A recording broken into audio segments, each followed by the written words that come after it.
Well, for the first time since the NATO-led mission in Libya began, leaders from the West are on the ground there.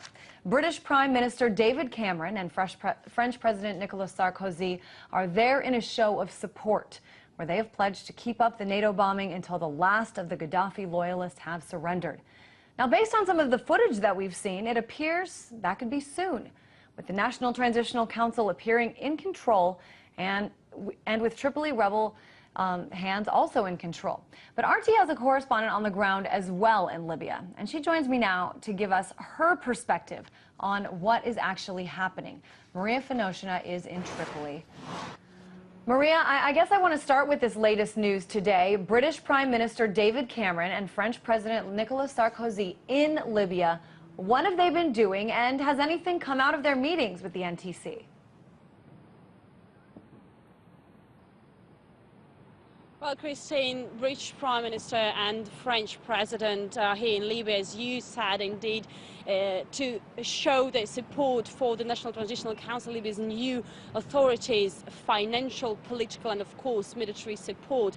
These two leaders have become the first foreign heads of state to visit Gaddafi-free Libya. Not surprisingly, though, these two NATO countries have played a prominent, a crucial role in the Libyan revolution backed by the alliance, which eventually led to the fall of Gaddafi and to the end of the almost 42-year-long dictatorship here in Libya.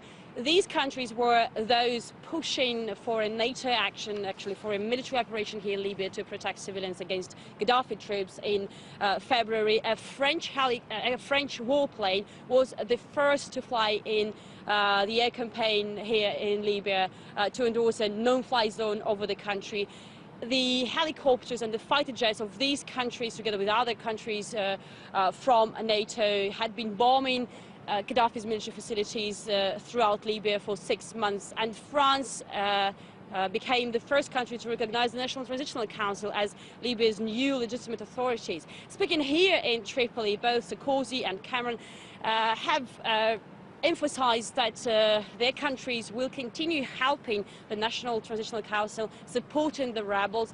Especially, they've pointed out that NATO will continue its mission on the ground, and they will continue bombing apparently Gaddafi's military facilities here in Libya for as long as it is necessary to protect civilians. Indeed, NATO is continuing operating here in Libya in the areas still held by Gaddafi's forces, where fighting continuing between the rebels and Gaddafi's loyalists, and we are here talking about at least 4 Gaddafi's strongholds, including his hometown Sirte, 600 kilometers east of the capital Tripoli, and Bani Walid, the area 200 kilometers south of the capital Tripoli, known for its ardent support of the embattled colonel.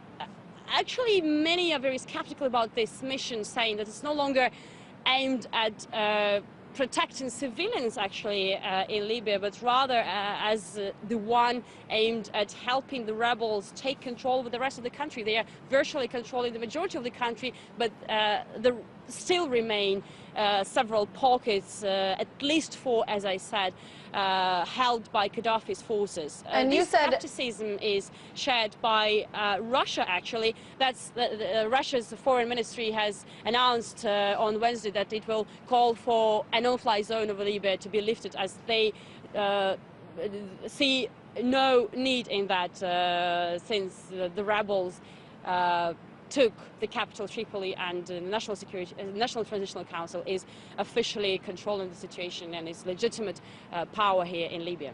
And Maria, you mentioned Bani Walid as well as Sirte in terms of places where the rebels actually do not have control. I think this is important to point out because it's very different than some of the accounts that we've seen, some of the video that we've seen of, celebrations going on there.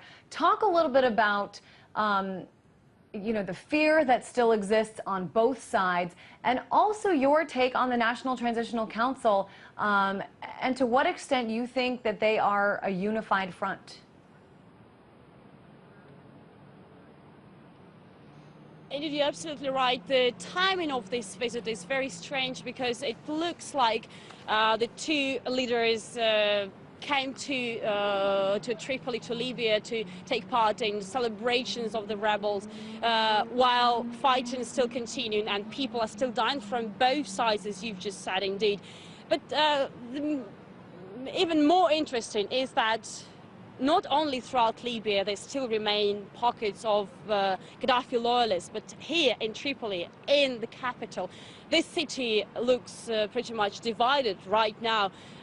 We've seen many people waving Libya's new flags and carrying banners. Thank you, Sarkozy. Thank you, France. Thank you, Britain, for what you've done, helping us win dictatorship. But there are still areas in Tripoli where people are openly supporting Gaddafi, and they say they don't trust the rebels because they don't know them, and they see them as those who just want to share Libya's oil pie.